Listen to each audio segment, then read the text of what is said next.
পূরণ হয়েছে, সবার সাথে আমি সেটা ভাগ করে নিতে চাই। তো এটা আমি জি বাংলায় আমি খেলতে গিয়ে মানে হচ্ছে জি বাংলায় আমি রান্না করতে গিয়ে এটা পেয়েছি। আমার অনেক স্বপ্ন ছিল যে আমি জি বাংলায় গিয়ে রান্নাঘরে গিয়ে আমি রান্না করব, আর জি বাংলার প্ল্যাটফর্মে গিয়ে। তো এটা আমার একটা স্বপ্ন। তো স্বপ্ন আজ আমার এই স্বপ্নটা আমার পূরণ করেছে পুরো জি বাংলা। আর জি বাংলা থেকে আমার অনেক কিছু গিফট পেয়েছি, সেগুলোও সবার সাথে শেয়ার করব। আমি তেমনভাবে কোনো ব্লগ ভিডিও বানাই না, কিন্তু এটা একটা বানালাম যে জি বাংলায় আমি কি পেলাম, কি করলাম, কি মানে কিভাবে মুহূর্তটা কাটালাম সেটা সবটা শেয়ার করব।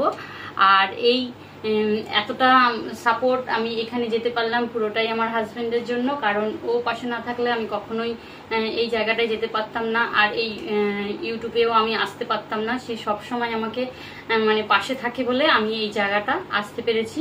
আর সবার এই রান্না দিয়ে মন জয় করতে চাইছি, যে সবাইকে ভালো ভালো রান্না আমি উপহার দেবো। আর এখানে যেতে গিয়ে তো আমি খুবই খুশি, এখানে আমার অনেক বহুদিনের ইচ্ছা রান্না করব।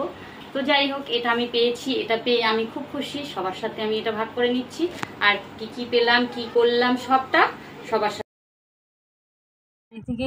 আমার বাড়ি থেকে কিভাবে গেলাম সেটা সবার সাথে বলছি। এখন বাজে ভোর 5:30। তো আমি রেডি হয়ে বেরিয়ে গেছি। তো আমি একাই যাচ্ছিলাম, কারণ আমার হাজব্যান্ডের সেদিন অফিস ছিল। তো দাদা যাবে আমার সাথে, আমার দাদা। তো প্রথমে এখান থেকে আমি লঞ্চ নিয়েছিলাম, 5:30টার লঞ্চ। সেখান থেকে হচ্ছে দাদা বাইক নিয়ে এসেছিলো। তারপর দাদার বাইকে করে স্টেশনে গিয়ে ট্রেন ধরলাম ডায়মন্ড থেকে। তারপর গেলাম সেখানে শিয়ালদা থেকে গেলাম আবার গাড়ি ধরে, দুটো গাড়ি ধরে আমাকে যেতে হলো এই যে এই হচ্ছে স্টুডিওতে, এখানে রাজারহাটে। তারপর সেখানে গিয়ে দাদা বাইরে বসেছিল, আমাকে তারপর মেকআপ রুমে নিয়ে গেল, মেকআপ তারপর করিয়ে দিল ওরা। তারপরে রেডি করে দিল, তারপর বসে আছি সেই মেকআপ রুমে।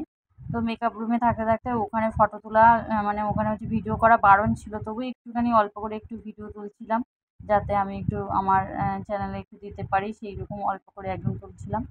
তো ওরা ওটা ওদের বারণেই ছিল যে ভিডিও তোলা। তো এখানে গিয়ে এই মানুষের সঙ্গে দেখা হতেই ব্লগ করে না না, আমি তো রান্নারই আমার চ্যানেল। তারপর বলতে তারপরে এখানে একটু তুললাম। মানুষটা এত ভালো ছিল, খুব সুন্দরভাবে আপন করে নিল। ওখানে সবাই খুব ভালো ছিল, যে সবাই বলছিল এই ভেতরটা একটু ভিডিও করতে, কিন্তু মেকআপ রুমে ভিডিও করতে বারণ করছিল। তারপরে ওখানে যাই হোক, ওখানে গিয়ে অনেক গিফট পেলাম, সবার সাথে বেশ খুব সুন্দর মুহূর্ত কাটালাম। এসে এখানে গিফটগুলো পেতে বাড়ি আসলাম রাত্রির 9:30-10টা বেজে গেছে, পুরো বাড়ি ঢুকলাম। এসে পরের দিন এইগুলো দেখাচ্ছি যে কী আমি গিফট পেয়েছিলাম। প্রথমে তো এই ট্রফিটা পেয়ে খুবই মানে ভালো লাগছিলো আমার, বারবার ওটাকেই দেখছিলাম। তারপরে অনেক রকমের মশলা দিয়েছে, যেগুলো আমার রান্নারই কাজে আমি ব্যবহার করতে পারবো। অনেক রকমের মশলা ছিল, কাশ্মীরি লঙ্কার গুঁড়ো, হলুদ গুঁড়ো, গরম মশলা গুঁড়ো, তারপর ধনে জিরে, নানা রকম মশলা ওরা দিয়েছে, অনেক রকমের মশলা ছিল। তারপরে 10 কেজি বাসমতি রাইস দিয়েছিল, একটা সুন্দর শাড়ি, তারপরে হচ্ছে দুটো তেলের ডক্টর চয়েসের দুটো তেলের বোতল, একটা রিফাইন তেল, একটা সাদা তেলের বোতল দিয়েছিল। তো সেইগুলো পেয়ে তো খুবই খুশি। তো বাড়ি আসার পরে সবাই মিলে এটাই আলোচনা হচ্ছে কী দিল, কী করলো। আর ট্রফিটা পেয়ে সবথেকে আমি বেশি খুশি। এটা আমার মায়ের অনেক দিনের স্বপ্ন ছিল যে আমি এখানে যাব, রান্না করব, এই ট্রফিটা নিয়ে আসবো, কিন্তু মা তো আজ নেই, দেখতেই পেলো না যে আমি এই ট্রফিটা পেলাম। মা আজ পেয়ে থাকলে খুবই খুশি হতো যে আমি রান্না দিয়ে এত কিছু পেয়েছি। আমার মায়ের খুব স্বপ্ন ছিল আমি এই জায়গায় যাব, রান্না করব। তো যাই হোক, আজ মা দেখতে পেলো না, তো আমার মা হয়তো দেখতে পায়নি, সেই হয়তো একটা দুঃখ রয়ে গেছে। তবুও সবার সাথে শেয়ার করছি আমি যে কী পেলাম, একটা দুঃখের সাথে একটা সুখেরও মানে খুশির মুহূর্ত। তো সেই মুহূর্তটা সবার সাথে শেয়ার করছি, খুব সুন্দর একটা মুহূর্ত ছিল। যাই হোক, এত কিছু পেলাম, সবার সাথে ভালো লাগলাম। যদি ভালো লাগে ভিডিওটা অবশ্যই আমার কে সবাই কমেন্ট করে জানাবেন। আর সুন্দর একটা মুহূর্ত সবার সাথে কাটালাম, ছবিগুলোই সব ওরা পাঠিয়ে দিয়েছিল।